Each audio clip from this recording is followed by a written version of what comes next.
Yo Proski, uyu ni P1 Promoter, iyi ni Truth TV Rwanda, ndongeye ndagarutse, ariko by'umwihariko ngiye kugaruka kuri iki kibazo kiri muri industry uyu munsi. Muheto afungiwe ubusinzi, afata ku mavuta, afungiwe kuba yaribasiye abantu mu mvugo ndetse n'ibyaha byakorewe kuri mudasobwa, ariko fata ku mavuta baranamupimye basanga fata ku mavuta n'umwe mu bantu bakoreshaga ibiyobyabwenge, ariko ku kintu cyerekeranye ibiyobyabwenge, kandi mwibuke ko n'inzoga zizira mu biyobyabwenge muri rusange,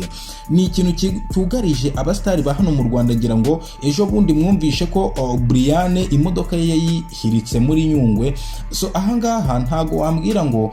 accident zibaho, yego nibyo, ariko ntago wambwira ngo waba uri kumwe n'abantu ngo imodoka uyihirike. Hari igihe haba hajemo akantu ka doze cyangwa se akantu k'akariro, kuko buriya ikintu cy'inzoga, ikintu cy'ubusinzi, ikintu cyo kunywa ibiyobyabwenge ni ikintu cyeze hano muri